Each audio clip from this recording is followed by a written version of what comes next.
Hello movie lovers, আশা করি সবাই বেশ ভালো আছেন। আজকে আমি এমন 4 বন্ধুর গল্প শেয়ার করব যাদের মূল কাজই ছিল চুরি করা। তবে তাদের চুরি করার ধরনটা একটু ভিন্ন ছিল। একদিন হঠাৎ এই 4 বন্ধু একটা বয়স্ক লোকের কাছ থেকে একটা ব্রিফকেস চুরি করে, আর সেই ব্রিফকেস তাদেরকে টেনে নিয়ে যায় এক ভয়ঙ্কর গ্যাংস্টারের কাছে। গ্যাংস্টার লোকটা তখন তাদেরকে ব্ল্যাকমেইল করে তাদের কাছ থেকে মোটা অঙ্কের টাকা ডিমান্ড করে। টাকার অঙ্ক শুনে 4 বন্ধুর মাথায় হাত পড়ে যায়। তারা এত টাকা কখনো স্বপ্নেও দেখেনি, বাস্তবে জোগাড় করা তো দূরের কথা। কিন্তু গ্যাংস্টার লোকটা তাদের কোনো কথা পাত্তাই দেয় না। এখন প্রশ্ন হলো, ছেলেগুলো কি পারবে ওই টাকাগুলো জোগাড় করতে, নাকি গ্যাংস্টারের গুলিতে মরতে হবে তাদের, নাকি এই টাকা জোগাড় করার জন্য তারা এমন কিছু ঘটাবে যেটা আমরা কল্পনাও করছি না। চলুন এই অসাধারণ কাহিনীটা এনজয় করি 2014 সালের প্লাস্টিক নামের মুভিটা থেকে। মূলত বাস্তব ঘটনার উপর ভিত্তি করে এই মুভিটা তৈরি করা হয়েছে, তাই আর অন্য 10টা মুভি থেকে ডেফিনেটলি এটা স্পেশাল। গল্পের শুরুতেই আমরা স্যামকে ক্রেডিট কার্ড দিয়ে অনলাইনে অনেকগুলো দামি গহনা অর্ডার করতে দেখি। পরদিন সে আর তার বন্ধু ফার্দি সেই গহনা রিসিভ করতে যায়। অন্যদিকে তাদের আরেক বন্ধু রাফা একটা সুপার শপে ক্যাশিয়ার হিসেবে কাজ করত। একদিন তার কাছে এক বড়লোক কাস্টমার আসে। লোকটা যখন বিল পে করার জন্য তার ক্রেডিট কার্ড সোয়াইপ করে, তখন সিসিটিভি ক্যামেরায় তার কার্ডের ডিটেলস এবং পিন নাম্বার রেকর্ড হয়ে যায়। লোকটা চলে যাওয়ার পর রাফা একটা অদ্ভুত হাসি দেয়, আর তার এই হাসির পেছনের রহস্যটা আমরা সামনেই জানতে পারবো। তো সেদিন কাজ শেষ করে রাফা আর তার বন্ধু ইয়াসির একসাথে বাড়ি ফিরছিল। রাস্তায় তারা একটা দামি গাড়ি দেখে থমকে যায়। তারা গাড়িটার কাছে গিয়ে দেখে একজন বয়স্ক লোক গাড়ির ভেতরে একটা মেয়ের সাথে সময় কাটাচ্ছে। রাফা তৎক্ষণাৎ ক্যামেরা বের করে সেগুলো শ্যুট করতে শুরু করে। এরপর তারা লোকটাকে ব্ল্যাকমেইল করে তার কাছে থাকা সবকিছু কেড়ে নিয়ে সেখান থেকে পালিয়ে যায়। লোকটার কাছে একটা ব্রিফকেস ছিল, সেটার ভেতরে তারা একটা আইপ্যাড এবং $5000 ক্যাশ পায়। সেগুলো দেখে রাফারা ভীষণ খুশি হয়। রাফা ওই টাকাগুলো তার বাকি বন্ধুদের সাথেও ভাগাভাগি করে নিতে চাচ্ছিল। তখন ইয়াসিরটাকে বোঝায় যে টাকাগুলো যদি শুধু তারা দুজনেই ভাগাভাগি করে নেয় তাহলে দুজনের ভাগে বেশি টাকা আসবে, কিন্তু রাফা এতে রাজি হয় না। এরপর তারা সোজা তাদের আস্তানায় চলে যায়। সেখানে গিয়ে তারা স্যাম আর ফার্দিকে তাদের চুরির ব্যাপারটা জানায়। মূলত এই 4 বন্ধু মিলে বিভিন্ন লোকদের কাছ থেকে কৌশলে তাদের ক্রেডিট কার্ড চুরি করত। এরপর সেই কার্ড থেকে দামি দামি জিনিসপত্র কেনাকাটা করে কার্ড খালি করে ফেলত। আর এটাই মূলত কারণ ছিল রাফার ওই অদ্ভুত হাসির। সে ইচ্ছা করেই দোকানের ক্যামেরাটা এমনভাবে সেট করেছিল যে কোনো কাস্টমার ক্রেডিট কার্ড সোয়াইপ করলে ওই ক্যামেরায় তার পিন নাম্বার রেকর্ড হয়ে যায়। আর এভাবে তাদের দিন বেশ ভালোই কাটছিল, কিন্তু তাদের আইডিয়াও ছিল না ভবিষ্যতে তাদের সাথে কি হতে চলেছে। তো সেই রাতে তারা 4 বন্ধু মিলে একটা পার্টিতে যায়। সেখানে ফ্রাঙ্কি নামের একটা সুন্দরী মেয়েকে দেখে 4 বন্ধু ক্রাশ খেয়ে যায়, কিন্তু মেয়েটা কাউকেই পাত্তা দিচ্ছিল না। তবে স্যাম গিয়ে তার সাথে বন্ধুত্ব করতে সফল হয়, কারণ মেয়েটা তারই ক্লাসমেট ছিল, যদিও তাদের মধ্যে আগে কখনো কথা হয়নি। তো সেখানে স্যাম কথায় কথায় জানতে পারে যে ফ্রাঙ্কি পড়াশোনার পাশাপাশি একটা ক্রেডিট কার্ড কোম্পানিতে চাকরি করে। তারা বেশ কিছুক্ষণ গল্প করার পর ফ্রাঙ্কি চলে যাওয়ার সময় স্যাম তার কাছে তার ফোন নাম্বারটা চায়। তখন ফ্রাঙ্কি ফোন নাম্বারের বদলে তাকে ইমেল আইডি দিয়ে চলে যায়। পরদিন স্যাম আর ফার্দি আরও কিছু পার্সেল আনতে বাইরে যায়। সেখান থেকে ফিরে তারা দেখে মার্সেল নামের এক গ্যাংস্টার রাফা আর ইয়াসিরকে বেঁধে রেখেছে। মূলত গাড়ির ভেতর সময় কাটানোর সময় যেই বৃদ্ধ লোকটাকে রাফা আর ইয়াসির ব্ল্যাকমেইল করেছিল সে মূলত মার্সেলের অ্যাকাউন্টেন্ট ছিল, আর ওই ব্রিফকেসটাও ছিল মার্সেলের, যেটার ভেতর তার কিছু ইম্পর্টেন্ট ডকুমেন্ট ছিল। তাই সে এক রাতের মধ্যেই রাফাদেরকে খুঁজে তাদের আস্তানায় পৌঁছে গিয়েছে। কিন্তু প্রশ্ন হচ্ছে, মার্সেল তাদের আস্তানার খবর পেল কিভাবে?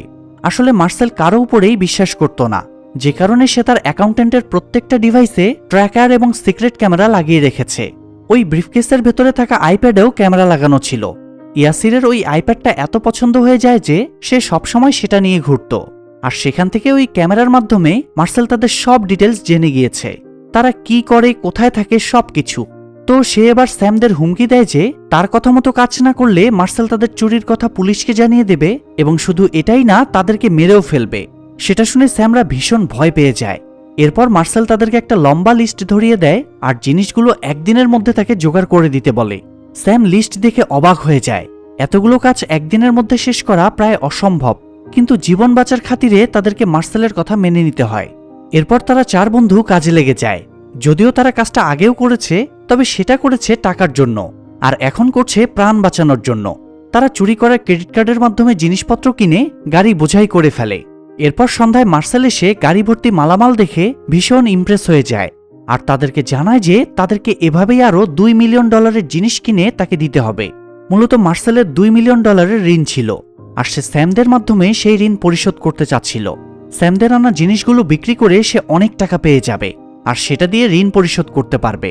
এই কাজের জন্য সে স্যামদেরকে মাত্র 2 সপ্তাহের সময় দেয়। সেটা শুনে স্যাম হতবাক হয়ে যায়। 2 সপ্তাহের মধ্যে $2 মিলিয়ন জোগাড় করা মোটেও সহজ কথা নয়। তবে মার্সেলের সম্পূর্ণ বিশ্বাস ছিল যে তারা কাজটা করতে পারবে, যে কারণে সে কোনো কথায় কান না দিয়ে সেখান থেকে বেরিয়ে যায়। এদিকে স্যামরা এটা ভাবতে বসে যে এত টাকা তারা কিভাবে জোগাড় করবে। এতদিন তারা যে ক্রেডিট কার্ডগুলো চুরি করেছে সেগুলোর টাকার লিমিট খুবই কম ছিল, যে কারণে তাদের রিস্কও কম হতো। কিন্তু বেশি ক্রেডিট লিমিটের কার্ড তো সচরাচর পাওয়া যায় না, আর পাওয়া গেলেও সেগুলোতে হাই সিকিউরিটি থাকে। সেগুলো তারা কিভাবে ম্যানেজ করবে? এমন সময় হঠাৎ তাদের মনে পড়ে ফ্রাঙ্কির কথা। ফ্রাঙ্কি যেহেতু ক্রেডিট কার্ড কোম্পানিতে চাকরি করত, তাই তারা ফ্রাঙ্কিকে টার্গেট করার সিদ্ধান্ত নেয়। ফ্রাঙ্কির মাধ্যমে তারা খুব সহজেই হাই লিমিটেড ক্রেডিট কার্ডের তথ্য বের করতে পারবে এবং সেগুলো চুরি করে বেশি টাকা জোগাড় করতে পারবে। তবে স্যাম এই বিষয়টাতে রাজি হচ্ছিল না, কারণ সে তো ফ্রাঙ্কিকে পছন্দ করত। তখন বাকিরা তাকে বুঝিয়ে শুনিয়ে রাজি করায়। এখন প্রশ্ন হচ্ছে, ফ্রাঙ্কি তাদের কেন সাহায্য করবে? সেই কারণটা খোঁজার জন্য ফার্দি তার ইমেল আইডি হ্যাক করে। সেখান থেকে তারা জানতে পারে যে ফ্রাঙ্কির বাবা অনেকদিন যাবৎ অসুস্থ, তিনি হসপিটালে ভর্তি। তার চিকিৎসার পেছনে প্রতিনিয়তই অনেক টাকা খরচ হচ্ছে, তাই ফ্রাঙ্কিকে পড়াশোনার পাশাপাশি চাকরি করতে হচ্ছে। আর এই তথ্যটুকুই তাকে ব্ল্যাকমেল করার জন্য যথেষ্ট ছিল। তাই সেই রাতেই স্যাম ফ্রাঙ্কির সাথে দেখা করতে চলে যায়। সে এমন একটা সময় বেছে নেয় যখন ফ্রাঙ্কি হসপিটাল থেকে বাড়ি ফেরে, যাতে সে বিষয়টাকে একটা কোইন্সিডেন্স প্রমাণ করতে পারে। সে ফ্রাঙ্কিকে বুঝিয়ে শুনিয়ে একটা বারে নিয়ে যায়। সেখানে কথায় কথায় স্যাম তাকে জানায় যে সে মানুষের ক্রেডিট কার্ড চুরি করে টাকা আয় করে। সেটা শুনে ফ্রাঙ্কি ভীষণ রেগে যায়। তখন স্যাম তাকে জানায় যে সে ইচ্ছাকৃত এসব করে না, তার অসুস্থ ভাইয়ের চিকিৎসার জন্য তাকে বাধ্য হয়ে কাজগুলো করতে হয়। এই কথা শুনে ফ্রাঙ্কি বেশ ইমোশনাল হয়ে পড়ে, কারণ তার বাবার কারণেও তো তাকে অনেক ঝামেলা পোহাতে হচ্ছে। স্যাম তখন সুযোগ বুঝে তাকে তাদের সাথে কাজ করার অফার দেয়, কিন্তু ফ্রাঙ্কি এতে রাজি হয় না। সে কোনোভাবেই তার কোম্পানিকে ধোঁকা দিতে চাচ্ছিল না। তবে স্যাম তাকে বুঝিয়ে শুনিয়ে শেষমেশ রাজি করিয়ে ফেলে। এরপর স্যাম তাকে তাদের আস্তানায় নিয়ে গিয়ে প্ল্যানিং শুরু করে। ফ্রাঙ্কি তাদের জানায় যে সে বাইরের দেশের ক্লায়েন্টের ডিটেলস জোগাড় করে দিতে পারবে, কারণ তার ক্লায়েন্টের সবাই আমেরিকার বাইরের, আর এতে তাদের কাজের রিস্কও অনেক কমে যাবে, যে কারণে সবাই ফ্রাঙ্কির কথায় রাজি হয়ে যায়। কিন্তু বাইরের লোকেদের কার্ড চুরি করা তো সহজ নয়, তাই তারা ডুপ্লিকেট কার্ড বানানোর সিদ্ধান্ত নেয়। তবে এখানে একটা রিস্কের বিষয় ছিল, সেটা হচ্ছে স্যামরা যখন ওই কার্ড দিয়ে শপিং করবে, সেই একই সময়ে যদি কার্ডের আসল মালিকও শপিং করতে যায়, তাহলে সিস্টেমে ডাবল ট্রানজ্যাকশন দেখা যাবে, আর এক্ষেত্রে তারা ধরা পড়ে যাবে। তাই এই সমস্যার সমাধানের জন্য তারা সিদ্ধান্ত নেয় যে তারা কার্ডের আসল মালিকের উপর প্রতিনিয়তই নজর রাখবে। সিন শিফট হয়ে দেখা যায় তারা সবাই ইউকে যাওয়ার উদ্দেশ্যে রওনা হয়েছে, কারণ ফ্রাঙ্কির বেশিরভাগ ক্লায়েন্ট ছিল ইউকের। ফ্রাঙ্কি তাদের মধ্য থেকে 5 জনের কার্ড জোগাড় করে এনেছিল। সবগুলো কার্ডের লিমিট মিলিয়ে মোট 3 মিলিয়নেরও বেশি ছিল। আর এই টাকাগুলো যদি তারা বের করে নিতে পারে, তাহলেই তাদের সব সমস্যার সমাধান হয়ে যাবে। সেই সাথে তারা নিজেরাও বাকি জীবন আরামায়েশে কাটাতে পারবে। তো প্রথমে তারা টার্গেট করে একজন ব্যাংকারকে, যার কার্ডের লিমিট $5 লাখ বেশি ছিল। ফার্দি খুব কৌশলে লোকটার কাছে গিয়ে তার কোটের ভেতর একটা ট্র্যাকার রেখে আসে।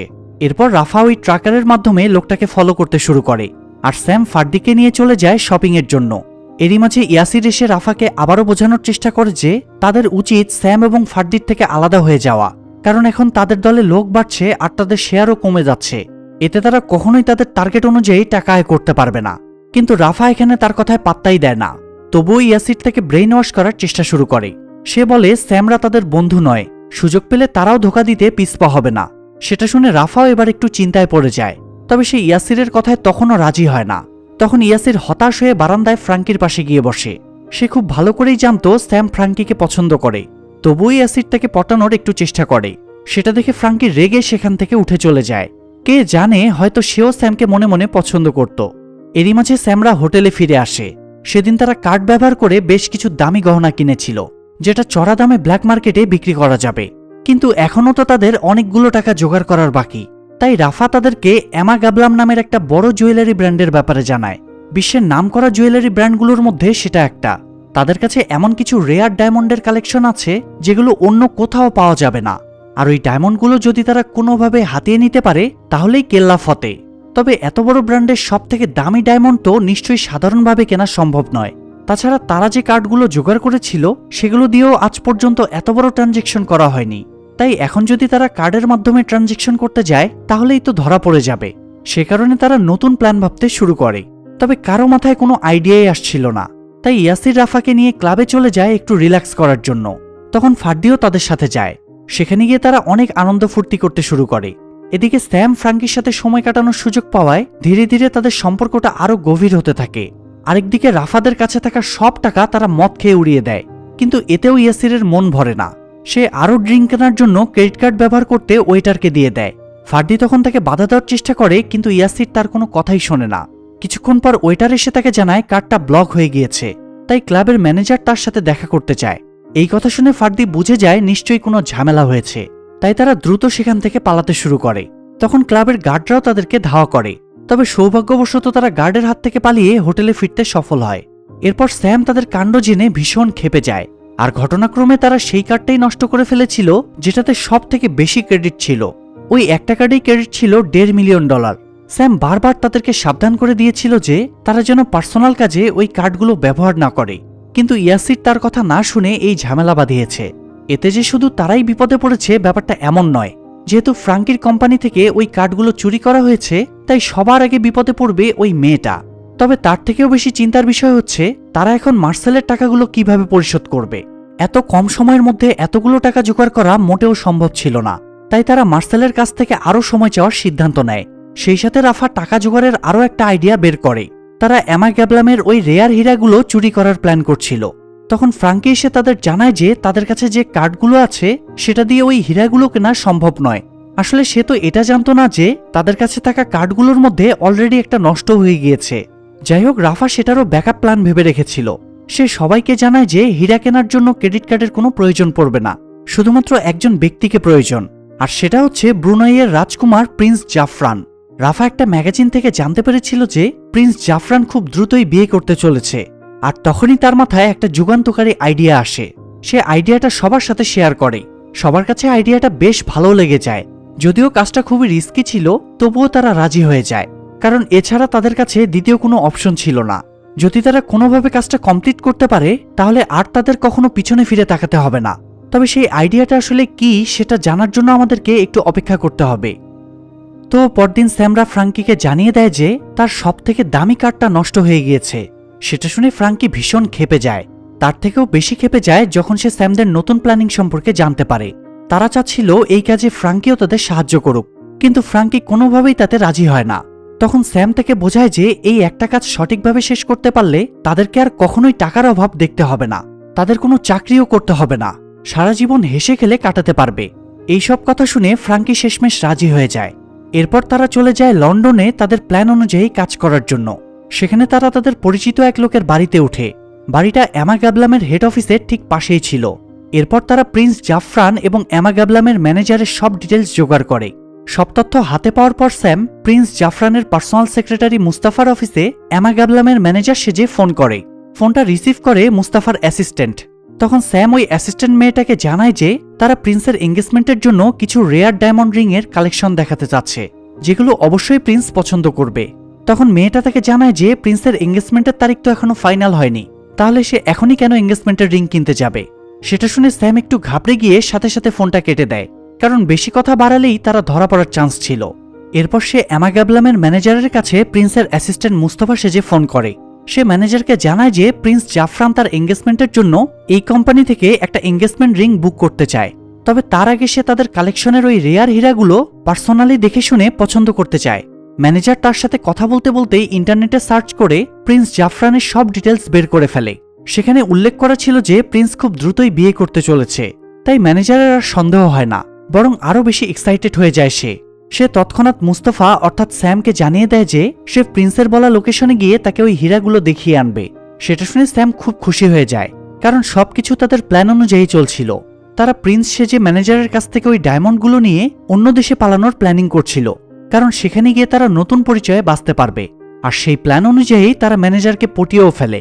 কিন্তু এত বড় একটা ডিল ম্যানেজার পুরোপুরি কনফার্ম না হয়ে তো ফাইনাল করতে পারবে না, তাই সে সরাসরি মুস্তাফার অফিসে ফোন করে ব্যাপারটা শিওর হওয়ার জন্য। ঘটনাক্রমে সেই কলটাও রিসিভ করে স্যাম। তারা আগে থেকেই আন্দাজ করেছিল যে ম্যানেজার ডাবল চেক করার জন্য মুস্তাফার অফিসে ফোন করতে পারে, তাই ফার্দি আগেই মুস্তাফার অফিসের নাম্বারটা ডাইভার্ট করে স্যামের নাম্বারের সাথে কানেক্ট করে দিয়েছিল, যে কারণে ম্যানেজারের সন্দেহ করার আর কোনো জায়গা থাকে না। স্যাম তাকে জানায় যে সে প্রিন্সের শিডিউল চেক করে মিটিংয়ের সময় এবং লোকেশন জানিয়ে দেবে। সেটা শুনে ম্যানেজার খুশিতে নাচতে শুরু করে। সেটা দেখে স্যামরা বুঝে যায় তাদের মাস টোপ গিলে ফেলেছে। তাই এবার তারা প্ল্যানের সেকেন্ড পার্টের দিকে এগিয়ে যায়। যেহেতু এই কাজে প্রিন্সের নাম জড়িয়েছিল, তাই সবকিছু একটু রাজকীয়ভাবে করাটাও জরুরি। তাই তারা তাদের কাছে থাকা ওই ক্রেডিট কার্ডগুলো ব্যবহার করে একটা আলিশান প্রাইভেট জেট এবং কিছু দামি গাড়ি ভাড়া করে, সাথে এয়ার হোস্টেস হিসেবে কিছু মেয়েও ভাড়া করে। এরপর একটা বড় হোটেল রুম বুক করে, আর সবশেষে তারা সঠিক সময়ের জন্য অপেক্ষা করতে শুরু করে। এরই মাঝে স্যামের কাছে মার্সেলের ফোন আসে। সে স্যামকে আবারও টাকার বিষয়টা স্মরণ করিয়ে দেয়। তখন স্যাম তাকে জানায় যে তারা ওই টাকা জোগাড়ের চেষ্টাই করছে, তবে তার জন্য একটু বেশি সময় লাগতে পারে। কিন্তু মার্সেল তাকে এক্সট্রা সময় দিতে রাজি হয় না। সে স্যামকে হুমকি দেয় যে তার সময়ের কোনোরকম নড়চড় হলে স্যামের গার্লফ্রেন্ড, যে কিনা এখন সাগর পাড়ে ঘুরে বেড়াচ্ছে, তার সাথে বড় কোনো অঘটন ঘটে যাবে। স্যাম সেটা শুনে যখনই সাগরের দিকে তাকায়, তখন দেখতে পায় ফ্রাঙ্কির সাথে একটা লোক দাঁড়িয়ে কথা বলছে। তখন সে দৌড়ে চলে যায় ফ্রাঙ্কির কাছে, গিয়ে জানতে চায় লোকটাকে। তবে ফ্রাঙ্কিও তাকে চিনত না। এমন সময় লোকটা ফ্রাঙ্কির গলায় চাকু ধরে স্যামকে হুমকি দিতে শুরু করে যে মার্সেলের কথা মতো কাজ না হলে লোকটা ফ্রাঙ্কির বড় কোনো সর্বনাশ করে দেবে, এমনকি তাকে মেরেও ফেলতে পারে। সেটা শুনে স্যাম ভীষণ ঘাবড়ে যায়। সেই সাথে ফ্রাঙ্কিও খুব ভয় পেয়ে গিয়েছিল, কারণ সে তো মার্সেলের ব্যাপারে কিছু জানতই না। তাই লোকটা সেখান থেকে চলে যাওয়ার পর স্যাম তাকে সবকিছু বুঝিয়ে বলার চেষ্টা করে, কিন্তু ফ্রাঙ্কি তার কোনো কথা না শুনে রেগে সেখান থেকে চলে যায়। সে ভিতরে গিয়ে স্যামের বন্ধুদের কাছে মার্সেলের ব্যাপারে জানতে চায়। তার মুখে মার্সেল নামটা শুনে সবাই বেশ অবাক হয়। তখন ফ্রাঙ্কি সবাইকে জানায় যে স্যাম তাকে সবকিছু বলে দিয়েছে। তাই সে জানতে চায় মার্সেলকে, আর তার কাছে স্যাম এবং তার বন্ধুরা কত টাকা দেনা আছে। তখন বাধ্য হয়ে তারা ফ্রাঙ্কিকে সবকিছু খুলে বলে। তারা জানায় যে নিজেদের একটা ভুলের কারণে এখন তাদেরকে মার্সেলের জন্য $2 মিলিয়ন জোগাড় করতে হচ্ছে। তারা চাইলেও এসব থেকে বেরোতে পারবে না। এমন সময় স্যাম সেখানে চলে আসলে সবাই তাকে জিজ্ঞেস করে যে সে কেন ফ্রাঙ্কিকে সবকিছু বলে দিয়েছে। তখন স্যাম তাদেরকে সাগর পাড়ের ঘটনা খুলে বলে, আর এটাও জানায় যে সে ফ্রাঙ্কিকে কিছুই বলেনি, অর্থাৎ ফ্রাঙ্কি নিজেই স্যামের বন্ধুদের মুখ থেকে কথা বের করার জন্য মিথ্যা বলেছিল। তো এখন যেহেতু ফ্রাঙ্কি সত্যিটা জেনে গিয়েছে, তাই সে আর স্যামদের সাথে থাকতে চায় না, কারণ তার মনে সন্দেহ ছিল যে স্যাম তার কাছ থেকে হয়তো আরো কিছু লুকিয়েছে। এমন সময় ইয়াসির হঠাৎ বলে ওঠে স্যাম শুধুমাত্র তাকেই নয়, সেখানে থাকা সবাইকেই ফাঁসিয়েছে, আর ফ্রাঙ্কিকে শুধুমাত্র ব্যবহার করেছে টাকা জোগাড় করার জন্য। সে এটাও জানিয়ে দেয় যে স্যামের তো কোনো ভাইই নেই, আর অসুস্থ হওয়া তো পরের কথা।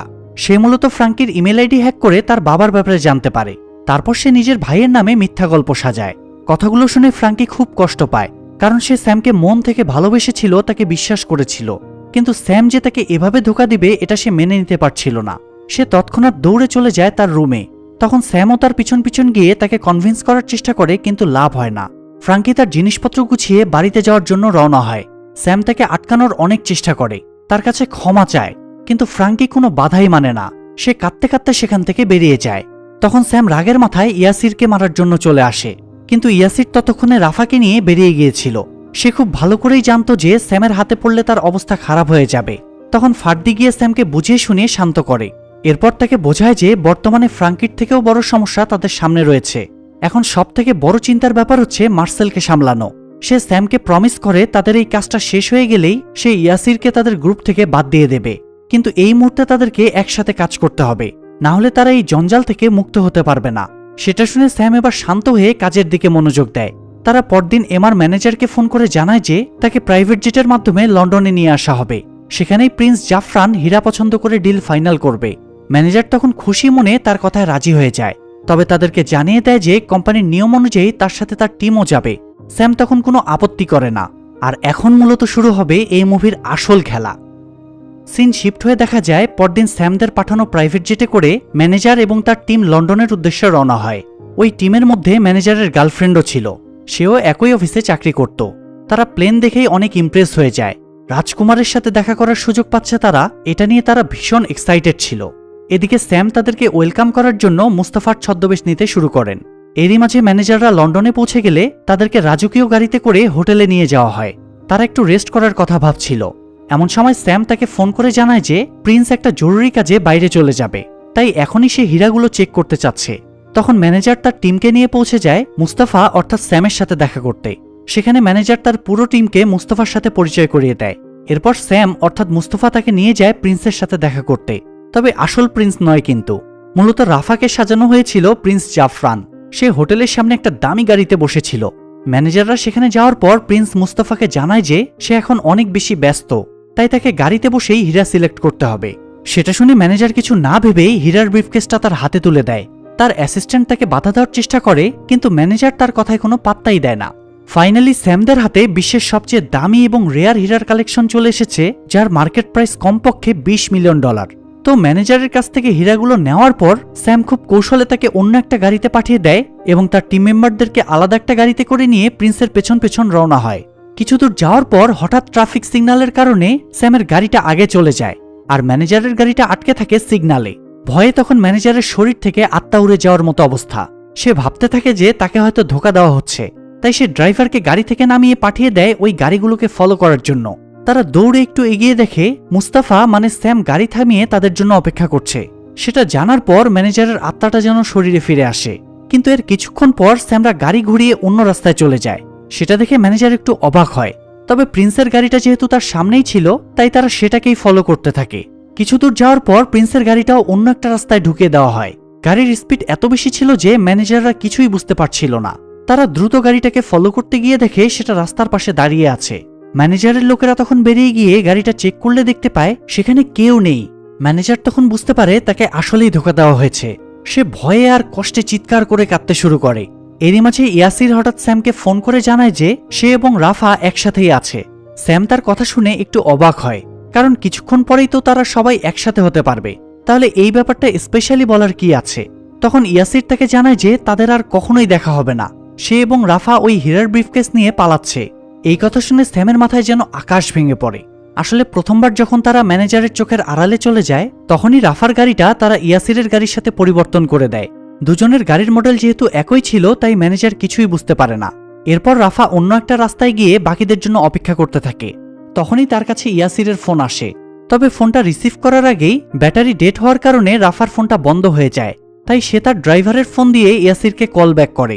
তখন ইয়াসির তাকে আবারও বোঝায় যে তাদের কাছেই যেহেতু হীরাগুলো আছে তাই তারা যদি সেগুলো নিয়ে পালিয়ে যায় তাহলে দুজনেই $10 মিলিয়ন করে ভাগে পাবে। আসলে ইয়াসির আর স্যামদের সাথে থাকতে চাচ্ছিল না, এমনকি সে হয়তো সুযোগ পেলে এই হীরা নিয়ে একাই পালিয়ে যেত। কিন্তু ব্রিফকেসটা যেহেতু রাফার কাছে রয়েছে তাই সে রাফার সাথেই সেগুলো ভাগাভাগি করার কথা ভাবছিল। এমনকি সে ওই হীরার জন্য কাস্টমারও ঠিক করে রেখেছিল। যদিও রাফা প্রথমে তার বন্ধুদের সাথে প্রতারণা করতে রাজি হয় না, কিন্তু পরবর্তীতে ইয়াসিরের কথায় এবং $10 মিলিয়নের লোভে সে রাজি হয়ে যায়। এরপর সে ইয়াসিরের কথা মতো গাড়ি থেকে নেমে পাশের একটা হোটেলের ভেতর ঢুকে যায়। ড্রাইভার সেটা দেখে একটু অবাক হয়। তখন রাফা তাকে জানায় যে ওই হোটেলে তার একটা জরুরি কাজ আছে। এদিকে ইয়াসির ততক্ষণে ম্যানেজারের চোখকে ফাঁকি দিয়ে পালিয়ে যায় আর স্যামকে জানিয়ে দেয় যে তারা আর একসাথে থাকবে না। এরপর সে আর রাফা হীরাগুলো নিয়ে সেখান থেকে পালাতে শুরু করে। অন্যদিকে স্যামরা এটা নিয়ে টেনশন করছিল যে এখন তারা মার্সেলকে কিভাবে সামলাবে। এমন সময় হঠাৎ স্যামের মনে পড়ে সে ওই ব্রিফকেসের ভেতর একটা ট্র্যাকার লাগিয়ে দিয়েছিল। ব্যাপারটা খুবই স্বাভাবিক, এতগুলো টাকার জিনিস নিয়ে তো কারো উপর ভরসা করা মোটেও উচিত নয়, আর তার সেই সিদ্ধান্তটাই সঠিক প্রমাণিত হয়েছে। যাই হোক, তারা ওই ট্র্যাকার অনুযায়ী ব্রিফকেসটা ফলো করতে শুরু করে। আরেকদিকে ম্যানেজার পুলিশকে হীরা চুরির বিষয়টা জানালে তারা উল্টো ম্যানেজারকেই সন্দেহ করতে শুরু করে। তারা ম্যানেজারকে বিভিন্ন রকম প্রশ্ন করতে থাকে, কিন্তু ম্যানেজারের কাছে সেসবের কোনো উত্তরই ছিল না, কারণ সে যে প্রিন্সের কথা শুনে একটু বেশি এক্সাইটেড হয়ে গিয়েছিল সেটা অস্বীকার করার কোনো উপায় নেই, আর এই এক্সাইটমেন্টটাই তার জন্য কাল হয়ে দাঁড়িয়েছে। এরই মাঝে স্যামের কাছে মার্সেলের ফোন আসে। সে স্যামের কাছে জানতে চায় যে টাকাটা সে কখন হাতে পাবে। তখন স্যাম তার কাছে আরও কিছুক্ষণ সময় চায়। সেই সময় মার্সেল তাকে জানায় যে সে অলরেডি ফ্রাঙ্কিকে কিডন্যাপ করে নিয়েছে, তাই স্যাম যদি নির্ধারিত সময়ের মধ্যে টাকা দিতে না পারে তাহলে ফ্রাঙ্কির সাথে ভয়ঙ্কর কিছু ঘটে যেতে পারে। সেটা শুনে স্যাম ভীষণ ঘাবড়ে যায়। সে বুঝতে পারছিল না তার এখন রাফাদের ফলো করা উচিত নাকি ফ্রাঙ্কিকে বাঁচাতে যাওয়া উচিত। অনেক ভাবনা চিন্তার পর তার মাথায় একটা আইডিয়া আসে। সে ট্র্যাকারের মাধ্যমে জানতে পারে যে রাফারা বর্তমানে একটা হোটেলে আছে, তাই সে টাকা নেওয়ার জন্য মার্সেলকে ওই হোটেলে আসতে বলে। মার্সেল সেখানে পৌঁছানোর আগেই স্যামরা সেখানে পৌঁছে যায় এবং আড়াল থেকে মার্সেলের জন্য অপেক্ষা করতে শুরু করে। কিছুক্ষণের মধ্যেই মার্সেল সেখানে পৌঁছে যায়। তারা গাড়ি থেকে নেমে হোটেলের ভেতর যেতে শুরু করে, তবে তাদের সাথে ফ্রাঙ্কি ছিল না। ঘটনাক্রমে মার্সেল তার গাড়ির ভেতর তার সেই বৃদ্ধ অ্যাকাউন্টেন্টকে রেখে গিয়েছিল, তাই স্যামরা গিয়ে ওই বৃদ্ধ লোকটাকে পাকড়াও করে। তখন লোকটা তাদেরকে জানিয়ে দেয় যে ফ্রাঙ্কি গাড়ির ভেতরেই আছে। তখন স্যামরা সেখান থেকে ফ্রাঙ্কিকে উদ্ধার করে। এদিকে ইয়াসির তখন কাস্টমারের সাথে হীরার ডিল করছিল। তখনই হঠাৎ সেখানে মার্সেল পৌঁছে যায়। তাকে দেখে বেচারা ভয়ে দৌড়ে গিয়ে সোফার নিচে লুকিয়ে পড়ে। রাফাও তাকে দেখে লুকিয়ে যায়। তখন ওই হীরার কাস্টমার এবং মার্সেলের গ্রুপের মধ্যে গোলাগুলি শুরু হয়। সেই শব্দে রাফারা দুজনেই ভীষণ ভয় পেয়ে যায়। গোলাগুলিতে দুই পক্ষের অনেকেই মারা যায়। দুর্ভাগ্যবশত রাফার পায়েও একটা গুলি লাগে। একটা পর্যায়ে মার্সেল ওই হীরার কাস্টমারকে মেরে ফেলে, কিন্তু এসবের মাঝে সে নিজেও আহত হয়ে যায়। তখন সুযোগ বুঝে ইয়াসির ওই হীরাগুলো নিয়ে সেখান থেকে পালাতে শুরু করে। রাফার দিকে একবার ফিরেও তাকায় না সে। রাফাও তখন আর কোনো উপায় না পেয়ে খোঁড়াতে খোঁড়াতে সেখান থেকে পালাতে শুরু করে। ততক্ষণে গোলাগুলির শব্দ শুনে পুলিশ সেখানে পৌঁছে গিয়েছিল। তবে রাফারা তাদের চোখকে ফাঁকি দিয়ে সেখান থেকে পালাতে সফল হয়, কিন্তু পুলিশ তাদের পিছন ছাড়ে না। সেটা দেখে ইয়াসির দৌড়ে গিয়ে একটা গাড়ি হাইজ্যাক করে সেখান থেকে পালাতে শুরু করে। এদিকে রাফার পায়ে যেহেতু গুলি লেগেছিল তাই সে আর পালানোর সুযোগ পায় না, সে পুলিশের হাতে ধরা পড়ে যায়। অন্যদিকে পুলিশের সাইরেন শুনে মার্সেলও কোনো মতে সেখান থেকে বেরিয়ে আসে। স্যাম তখনও বাইরে অপেক্ষা করছিল। সেটা দেখে মার্সেল তার গাড়িতে উঠে বসে। তখন স্যামরা বাধ্য হয়ে তাকে নিয়েই সেখান থেকে পালাতে শুরু করে। ঘটনাক্রমে রাস্তায় হঠাৎ ইয়াসিরের গাড়ির সাথে তাদের গাড়ির অ্যাক্সিডেন্ট হয়ে যায়, আর সেই অ্যাক্সিডেন্টে ইয়াসির এবং মার্সেল দুজনেই মারা যায়। সেই সাথে স্যামও গুরুতরভাবে আহত হয়। এরই মাঝে সে ট্র্যাকারের মাধ্যমে জানতে পারে যে ইয়াসিরের গাড়ির ভেতরেই হীরা আছে। তখন সে ফার্দিকে পাঠিয়ে দেয় হীরা নিয়ে আসার জন্য। ফার্দি তখন হীরাগুলো নিয়ে সেখান থেকে পালিয়ে যায়, আর পুলিশ এসে স্যামকে অ্যারেস্ট করে নিয়ে গিয়ে রাফার সাথে বসিয়ে দেয়। তখন রাফা অনুতপ্ত হয়ে তার কাছে ক্ষমা চায়, কারণ সে ভুল মানুষকে বিশ্বাস করেছিল। তখন স্যামও তাকে ক্ষমা করে দেয়। এর 2 বছর পর তারা দুজন জেল থেকে বেরিয়ে আসে। তখন রাফা আবারও গিয়ে তার সুপার শপের চাকরিতে জয়েন করে। অন্যদিকে আমরা ফ্রাঙ্কিকে দেখতে পাই, যে কিনা তার নতুন বয়ফ্রেন্ডের সাথে একটা রেস্টুরেন্টে গিয়েছিল। এমন সময় হঠাৎ একজন ওয়েটার এসে তার বয়ফ্রেন্ডকে একটা ফোনের কথা বলে ডেকে নিয়ে যায়। সেই সময় হঠাৎ অন্য একজন ওয়েটার এসে ফ্রাঙ্কির সামনে একটা খাম রেখে দিয়ে চলে যায়। ফ্রাঙ্কি কৌতূহলবশত খামটা খুললে সেটার মধ্যে কিছু দামি হীরা দেখতে পায়। সেগুলো দেখেই সে বুঝে যায় স্যামি ওয়েটার সেজে তার সামনে এসেছিল। হীরাগুলো পেয়ে সে ভীষণ খুশি হয়, কিন্তু প্রশ্ন হচ্ছে স্যামের কাছে হীরাগুলো কোথা থেকে এলো। আসলে সেদিন স্যামের কথাতেই ফার্দি হীরাগুলো নিয়ে পালিয়ে গিয়েছিল, যাতে পুলিশ সেগুলোর ব্যাপারে জানতে না পারে। তো এরপর তারা ওই হীরাগুলো নিয়ে আজীবনের জন্য গায়েব হয়ে যায়। পুলিশ কখনোই আর হীরাগুলো উদ্ধার করতে পারেনি। আর এখানেই এই দুর্দান্ত গল্পটা শেষ হয়ে যায়। অন্যের জন্য কুয়া খুললে সেখানে নিজেকেই পড়তে হয়, এটার বাস্তব উদাহরণ আজকের গল্পটা। মার্সেল স্যামদেরকে ফাঁসিয়ে নিজের স্বার্থ উদ্ধার করতে চেয়েছিল, আর ইয়াসির চেয়েছিল তার বন্ধুদেরকে ধোঁকা দিতে, কিন্তু দুজনেরই পরিণতি হয় মৃত্যু। সব মিলিয়ে গল্পটা আমার কাছে দারুণ লেগেছে। তবে আপনাদের কাছে কেমন লাগলো সেটা অবশ্যই আমাদেরকে কমেন্টে জানাবেন, এবং পরবর্তী এক্সপ্লেনেশন দেখার জন্য চ্যানেলটা অবশ্যই সাবস্ক্রাইব করে রাখবেন।